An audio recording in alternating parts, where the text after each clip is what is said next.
नमस्कार, 22 जिले 22 खबर में स्वागत है आप सभी का। आपके साथ मैं हूं सोनल दहिया। खबरों की शुरुआत करेंगे। सूबे के कृषि मंत्री जेपी दलाल आंदोलन के दौरान मरने वाले किसानों को लेकर बेतुके बयान पर फंस गए हैं। जेपी दलाल ने कहा है कि मरने वाले अपने आप मरे हैं और वो लोग घर में होते तो भी मरते, लेकिन शाम होते होते जेपी दलाल ने अपने बयान पर सफाई भी दी है। उन्होंने कहा कि किसानों के साथ मेरी संवेदनाएं थी हैं और रहेंगी, और जब तक कृषि मंत्री रहूंगा तब तक किसानों के हित में काम करता रहूंगा।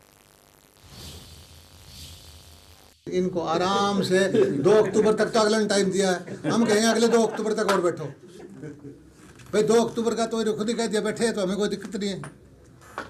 मुद्दा तो कोई रहा है नहीं। 2 अक्टूबर का टाइम उन्होंने खुद दे दिया है भाई, बैठो, जगह ही तो ले रखी है और क्या दिक्कत है। ये 200 किसान मर गए, इस पे क्या कहना है आपका? ये घर में होते तो भी मरते, यहाँ नहीं मर रहे क्या? बीजेपी का क्या ना मेरी बात सुन लो। आपके ये 1-2 लाख में से 206 महीने में नहीं मरते क्या? आप एक ये ऐसे ही मर गए। मेरी बात, हाँ, कोई हार्ट अटैक होकर मर रहा है, कोई बुखार होकर मर रहा है। आंदोलन में मरने वाले आंदोलन का आपको बताओ, आंदोलन के दौरान वहाँ बैठे जो किसान मरे उसमें तो सुन तो लो यार। मुझे एक चीज बता दो कि हिंदुस्तान की एवरेज एज कितनी है और साल के कितने मरते हैं, उस रेशो में मरे। एक नागरिक के तौर पे भी कुछ संवेदनाएं होंगी। नागरिक का जहाँ तक मुद्दा है 135 करोड़ के प्रति संवेदनाएं है। अगर एक एक टुकड़े टुकड़े में कोई संवेदना की बात नहीं। भारत एक है, भारत के नागरिक को बराबर के हक हैं। 10 आदमी एक्सीडेंट में मरते हैं, प्रधानमंत्री जी अफसोस प्रकट करते हैं। ये मर जाए तो कोई बात तो एक्सीडेंट में नहीं मरे ना, ये भी एक घर में स्वेच्छा से मरे, कुछ तो स्वेच्छा से तो संवेदनाएं खूब प्रकट करता। मरे हुए के प्रति पूरी मेरी हार्दिक संवेदना है। ये आज की प्रेस कॉन्फ्रेंस में चर्चा के दौरान जो किसानों की मौत के बारे में संवेदना प्रकट करने का विषय था और उनको शहीद का दर्जा देने का विषय था, मैंने संवेदना प्रकट की थी और दोबारा से भी करता हूँ। किसी भी तरह की, किसी शहरी की, किसी नागरिक की एक की भी आकस्मिक मौत हो तो कष्ट होता है। और जहाँ तक शहीद का दर्जा देने की बात थी, शहीद का दर्जा जो हमारे सेना के जवान हैं पॉलिसी बना रखी है उन्हीं को मिलता है। और मेरे बयान का जो है गलत अर्थ निकाला गया, जो थोड़ा बहुत तोड़ मरोड़ करके सोशल मीडिया पे चलता हुआ मैंने देखा है। फिर भी किसी भाई को अगर मेरे बात से किसी तरह का कष्ट हुआ हो तो मैं क्षमा याचना करता हूँ। और मेरी सारी जो है कोशिश किसानों के हित की है, किसानों की भलाई की है। किसानों की भलाई के लिए मुझे विभाग मिला हुआ है और जब तक मैं हरियाणा का कृषि मंत्री हूँ सारा मेरा ध्यान किसानों की भलाई के लिए लगे रहे। और इस बार बजट में क्या खास होगा, ये बजट आम लोगों के लिए क्या लेकर आएगा, क्या उम्मीदों पर खरा उतर पाएगा, ये तमाम सवाल बजट को लेकर हर शख्स के जहन में उठ रहे हैं। और इन सवालों का जवाब देते हुए सीएम मनोहर लाल ने भरोसा दिलवाया कि बजट आम लोगों के हित का बजट होगा, उसमें हर वर्ग का ख्याल रखा जाएगा।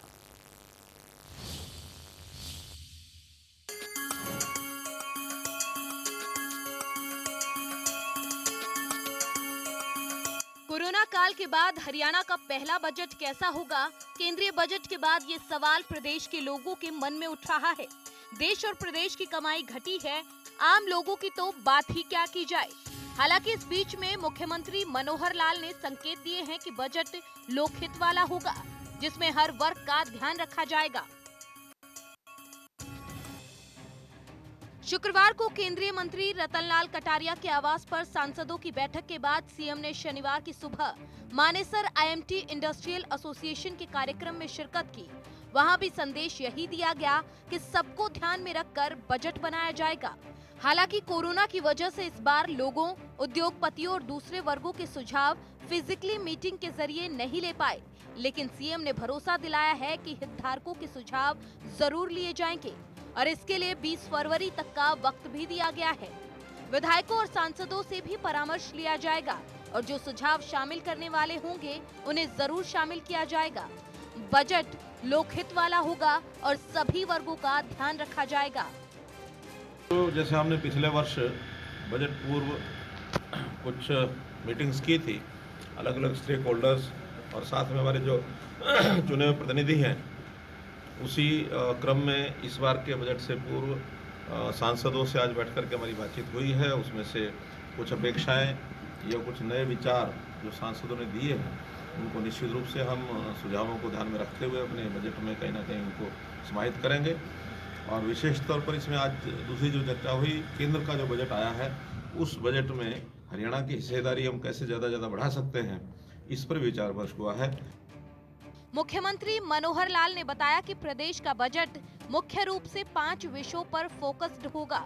इनमें शिक्षा, स्वास्थ्य सुरक्षा, रोजगार, स्वावलंबन और स्वाभिमान पर विशेष जोर दिया जाएगा। मुख्यमंत्री मनोहर लाल ने कहा कि बजट में समाज के हर वर्ग की समस्याओं के समाधान का विशेष प्रयास होगा। उन्होंने कहा कि यदि किसी कमजोर वर्ग को ज्यादा लाभ की आवश्यकता है तो उसे ये लाभ दिया जाएगा। मुख्यमंत्री ने बताया कि शिक्षा का बजट पिछली बार भी बढ़ाया गया था और इस बार और ज्यादा बढ़ाया जाएगा। साथ ही कोविड के चलते स्वास्थ्य विभाग का बजट भी बढ़ाने की बात कही गई है।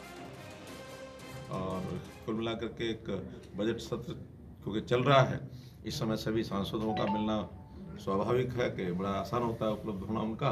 तो आज कटारिया जी के निमंत्रण पर सभी हमारे 15 के 15 सांसद लोकसभा और राज्यसभा के आज यहाँ उपस्थित हुए। सर कुल मिलाकर के हमारा जो सांसदों के क्षेत्रों का कुछ जो आवश्यकताएं होती हैं उसके बारे में बताते हैं। अलग अलग विभाग के अनुसार भी सब चर्चा करते हैं। आज के इसमें जैसे खास करके कृषि विभाग पर, कोई इरिगेशन के नाते से, कहीं हेल्थ के नाते से, शिक्षा के नाते से, ऐसे सब विषयों के ऊपर खुली चर्चा हुई है। उसके अंदर बिंदु सारे लिखे गए हैं और हम अगले बजट के अंदर इन सब का समावेश करेंगे। कोरोना काल में जहां एक तरफ लोगों को कोरोना का कहर झेलना पड़ा, वहीं दूसरी तरफ लॉकडाउन के दौरान आर्थिक समस्या से भी जूझना पड़ा। ऐसे में प्रदेश के हर शख्स की निगाह इस बार के बजट पर है। इंतजार इस बात का है कि ये बजट उनके लिए क्या खास लेकर आएगा। गुरुग्राम से राजू वर्मा के साथ दिल्ली से दीपक शर्मा, इंडिया न्यूज हरियाणा।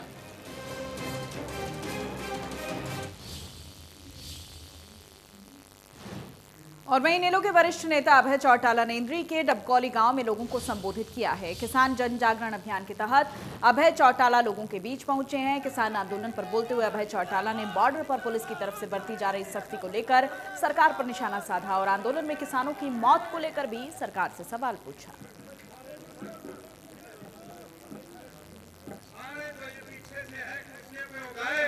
भाई जी का स्वागत करें और जो भी साथी सामने स्टेज के पीछे खड़े हैं ऊपर जो और किसान आंदोलन के बीच सियासत भी हर रोज नया मोड़ ले रही है। विपक्ष सरकार पर लगातार सवाल खड़े कर रहा है, तो वहीं प्रदेश में बीजेपी जेजेपी की गठबंधन सरकार को भी आड़े हाथों लिया जा रहा है। लेकिन अब जेजेपी के राष्ट्रीय अध्यक्ष अजय चौटाला ने विपक्ष को करारा जवाब दिया है।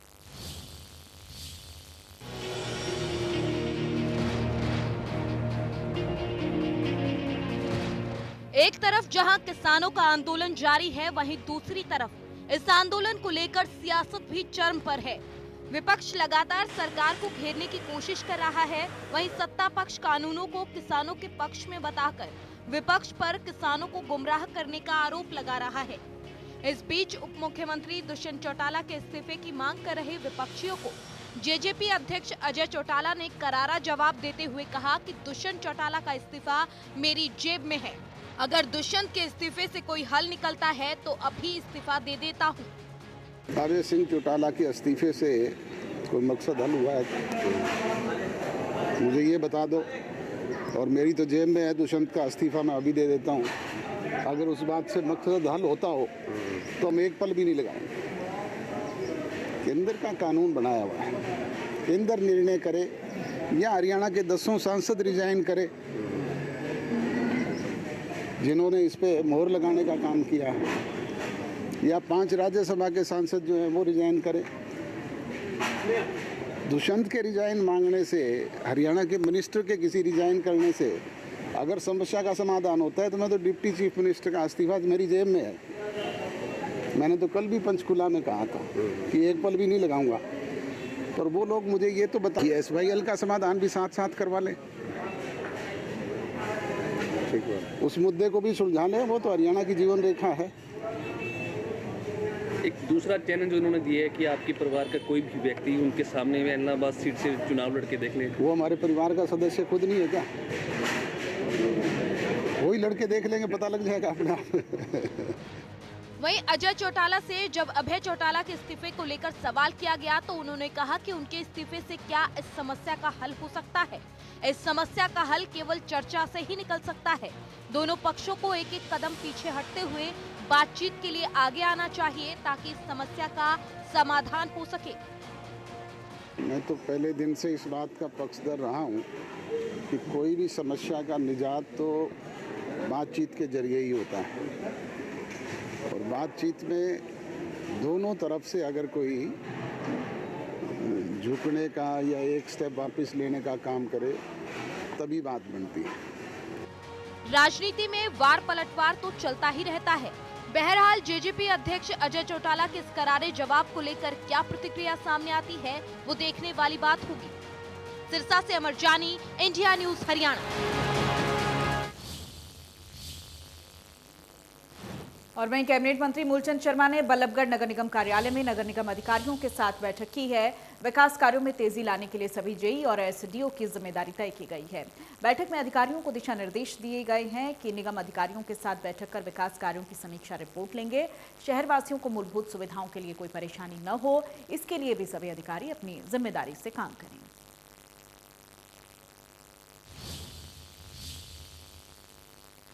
और वहीं यमुनानगर में राष्ट्रीय सुरक्षा माह मनाया जा रहा है, जिसके तहत वाहन चालकों को इकट्ठा करके उनको यातायात के नियमों के बारे में समझाया गया है ताकि दुर्घटनाएं कम हों।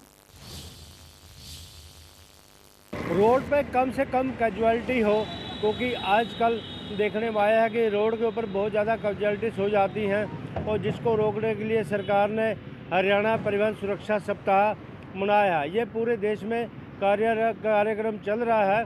उसका मुख्य उद्देश्य है कि परिवहन विभाग द्वारा जितने भी लोग गाड़ी चलाते हैं, परिवहन का इस्तेमाल करते हैं, उन्हें परिवहन का नियमों का पता हो। यदि नियमों का पता होगा तो कैजुअलिटीज़ कम से कम होगी, रोड एक्सीडेंट कम से कम होगी, क्योंकि एक आदमी पीछे कई परिवार के लोग हैं जो पीड़ित होते हैं और आदमी की कमी भी भरपाई नहीं की जा सकती। इसके तहत आज आरटीए परिवहन यमुनानगर के भारत भूषण कौशिक व एयरटीए पूरन सिंह ने आज ट्रक ड्राइवर, मैक्सी कैब व टेम्पो ड्राइवर्स को बुलाकर उनकी मीटिंग ली और उन्हें परिवहन विभाग के जो नियम है वो समझाए। उन्हें बताया कि किस तरह से हम सड़क पर चलें, किस तरह से उनका पालन करें ताकि जो है कम से कम दुर्घटनाएं हो। और उन्होंने कहा कि जो लोड करने वाले वाहन हैं वो अपना निर्धारित लोड ही लेकर रोड पर चले ताकि वाहन को संभालने में किसी तरह की दिक्कत ना आए और जो सड़कें हैं वो भी बचे रहे।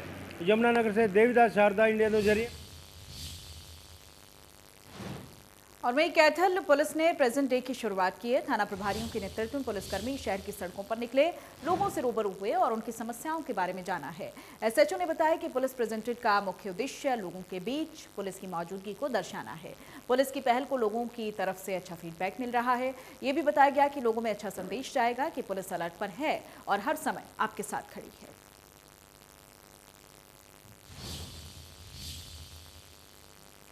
और वहीं चरखी दादरी में रोहतक एसटीएफ की तरफ से एक एनकाउंटर का मामला सामने आया, जिसमें इसको लेकर मृतक के परिजन और सामाजिक संगठनों ने विरोध प्रदर्शन किया है। परिजन पुलिस की कार्रवाई से बेहद गुस्से में हैं।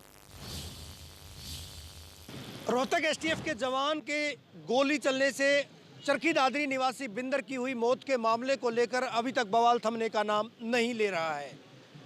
बिंदर के परिजनों, अन्य सामाजिक संगठनों व विभिन्न जन संगठनों के द्वारा न केवल एक ज्ञापन पत्र सरकार को प्रेषित किया गया है, बल्कि जो कार्रवाई पुलिस के द्वारा इस पूरे मामले में की जा रही है उस पर कहीं न कहीं असंतोष भी जताया गया है। परिजनों व अन्य लोगों का कहना है कि वे पुलिसिया कार्रवाई से संतुष्ट नहीं है और उन्होंने इस मामले की जांच किसी अन्य एजेंसी से करवाए जाने की मांग भी की है। हालांकि आपको बता दें कि जिस तरह से बिंदर अपने दो साथियों छोटन व दिनेश के साथ एक काले रंग की आल्टो कार में महेंद्रगढ़ चुंगी के पास बैठा गाड़ी में चाय पी रहा था, इसी दौरान लाल रंग की बरेजा कार पीछे आई और दनादन उस कार पर गोलियां बरसाई गई, यानी एक तरह से एक एनकाउंटर को अंजाम दिया गया था। इसके बाद कहीं ना कहीं मामला भड़का था और जब मामले की तह तक जाया गया, जब मामले की जांच की गई तो पता चला कि गोली बरसाने वाले लोग कोई और नहीं बल्कि रोहतक एसटीएफ के जवान थे। 4-5 जवान थे, जिनमें से एक हरेंद्र नामक शख्स ने गोली चलाई थी, जिस वजह से जो शख्स था बिंदर उसकी मौत हुई थी। हालांकि इसके बाद कहीं ना कहीं उस आरोपी जो कांस्टेबल था, हेड कांस्टेबल, उसको गिरफ्तार भी किया गया था। 3 पर गाज भी गिरी थी, उनको सस्पेंड भी किया गया है जो उस टीम में शामिल थे। और जिस तरह से वो विक्की पंडित हत्याकांड मामले में उनका ये अंदेशा था कि जो कार प्रयुक्त की गई थी आल्टो कार काले रंग की, वही कार जो है इन तीनों युवकों के पास थी, इस वजह से दनादन गोलियां बरसाई गई थी। चरखी दादरी पुलिस के द्वारा हालांकि मामले में कार्रवाई किए जाने की बात कही गई थी, लेकिन जिस तरह से अब बहरहाल जो लोग हैं, जो मृतक के परिजन हैं या फिर दूसरे तमाम लोगों की बात करें, उनके द्वारा असंतोष जताया गया है। किसी दूसरी एजेंसी से इस पूरे मामले की छानबीन की बात कही गई है, मांग की गई और ज्ञापन पत्र भी प्रेषित किया गया है, प्रदर्शन भी किया गया। बहरहाल देखने वाली बात यह होगी कि पुलिस पर ही आरोप लगे हैं और उन आरोपों की जांच पुलिस या कोई दूसरी एजेंसी किस तरह से निष्पक्षता से कर पाती है। चरखी दादरी से सहयोगी अनिल लहरी व वीडियो जर्नलिस्ट सुमित अवस्थी के साथ रवि जांगड़ा, इंडिया न्यूज, हरियाणा। और वहीं रोहतक में 5 हत्याओं के आरोपी सुखविंदर को दिल्ली के समयपुर बादली से गिरफ्तार भी कर लिया गया है। रोहतक में इस शख्स ने 5 लोगों की गोली मारकर हत्या की थी। घटना जाट कॉलेज से अखाड़े की है। सुखविंदर नाम का ये शख्स है जिसने 3 कोच और 2 महिला खिलाड़ियों की गोली मारकर हत्या कर दी।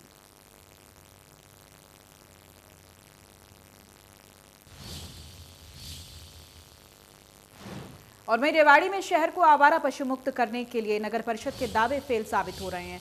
नगर परिषद ने एक पशु को पकड़ने के लिए 1600 रुपए खर्च किए हैं। अब तक 1300 पशु पकड़ने का दावा किया गया है। नगर परिषद के रिकॉर्ड के मुताबिक नगर परिषद ने आवारा पशुओं को पकड़ने के लिए 2,80,000 रुपए खर्च कर दिए थे। बावजूद इसके शहर की तस्वीर आवारा पशु मुक्त नहीं हो पाई। 4 लोगों की जान जा चुकी। पलवल में बदमाशों का आतंक थमने का नाम नहीं ले रहा है। हुड्डा सेक्टर 2 चौक स्थित जिम में नकाबपोश बदमाशों ने दिन दहाड़े युवक को गोली मारी है, जिसके बाद बदमाश फरार हो गए। लहूलुहान हुए युवक को उपचार के लिए सिविल अस्पताल में दाखिल करवाया गया है। गोली चलने की सारी वारदात जिम के गेट पर लगे सीसीटीवी कैमरे में कैद हो गई है। फिलहाल पुलिस आरोपियों की तलाश में जुटी है।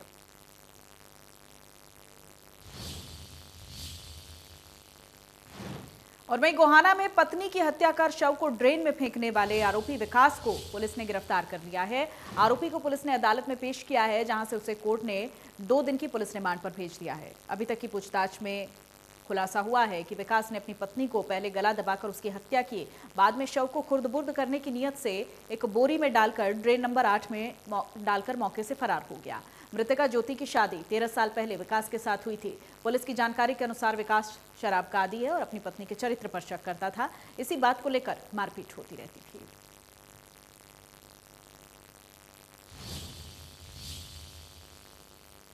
और नरवाना में आजकल चोरों के हौसले बुलंद दिखाई दे रहे हैं। देर रात 3 शातिर चोरों ने न्यू बस स्टैंड रोड पर आर्य इलेक्ट्रिक दुकान में बड़ी चोरी को अंजाम दे डाला। चोरों ने दुकान से करीब 12 लाख के तांबे के तार के 60 बंडल चुरा लिए। सुबह 4:45 पर चोरी की वारदात को अंजाम दिया गया।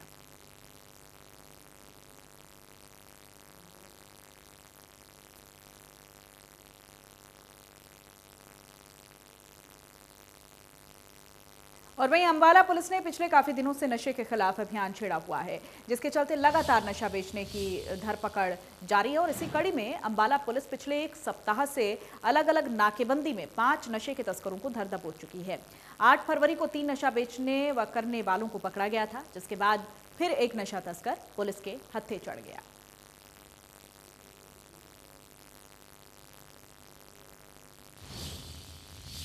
और इसी के साथ बुलेटिन में फिलहाल इतना ही। नमस्कार।